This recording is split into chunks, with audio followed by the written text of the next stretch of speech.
I love theme parks. Not the rides, not the food, and, well, not the crowds. Maybe I don't love theme parks. But you know what I do love? Atmosphere. You know what else I love? Nickelodeon. Nickelodeon. And so who remembers Nickelodeon Central at Dreamworld? It gives me a great spark of nostalgia. I love the Rugrats, Wild Thornberrys, Angry Beavers, and Cat Dog. And so let's talk about it on What the Net. In order to take this nostalgic trip down to Nickelodeon Central, I think it's important to look at a quick history of Dreamworld to see how and why Nick Central was a crucial milestone for the park, as well as Nickelodeon's impact during this time. The park opened in 1981, only operating Tuesday to Thursday, and described as Australia's answer to Disneyland. However, it was widely different to how it is today. With an IMAX theatre, a steam-powered railway, a railway-guided figure-8 model of T-Fords, and a log flume ride which only closed last year, might I add. In 1982 they opened the Thunderbolt Coaster, which was eventually replaced by the Cyclone, and throughout the 80s they had a few big changes, moving to 7-day trading, as well as they opened the Gold Rush Country, which included the Eureka Mine Ride and the Thunder River Rapids.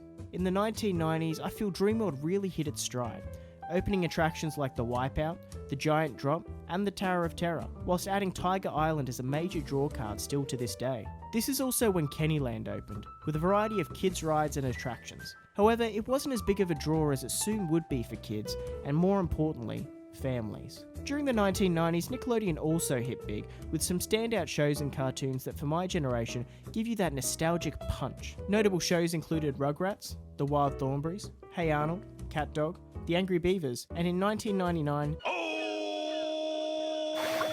SpongeBob SquarePants was introduced to the world.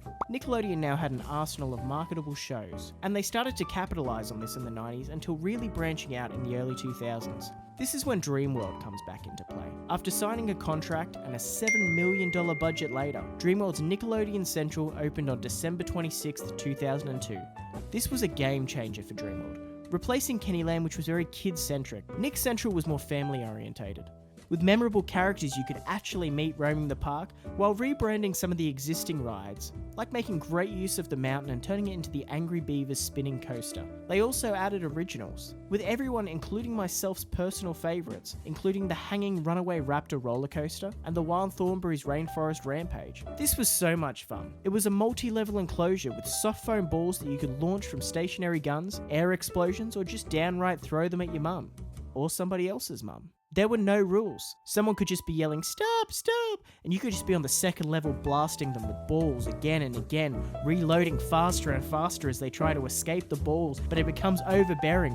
Their life flashes before their eyes, and they feel this will never end. But then your parents call you to another ride, so you stop. They also had a Nick-themed diner with a cat dog restaurant, which I always thought was pretty funny. I personally like Dagwood dogs, so in America they're called corn dogs. And there was a slime zone where one lucky member would get slimed. Like the Kids' Choice Awards, except you don't earn the sweet, sweet goop. Now, I was 6 when this park opened, and it remained Nick Central till June 24th, 2011, when I was, 14. So my formative kid years until it changed back to Kids Land periodically, until then again turning to DreamWorks to replace the theme for a new generation. Due to this, it has a pretty dear nostalgic place in my heart. And I'm curious, do you remember the theme park? And better yet, what's your favourite family-themed land at any theme park? And lastly, wow, so many. If you could have a collection of characters in a themed land like Nick Central, what would you want it to be? Mine, Rick and Morty. How amazing would that be? You could have an arcade for Blitz and Chits. Blips and Chits! Ugh, the ideas are just rushing. But let me know down below some cool rides and themes that could be in the Rick and Morty theme park. And thanks for watching. Make sure to subscribe and leave a like for me. And wherever you are in the world, remember to wash your hands.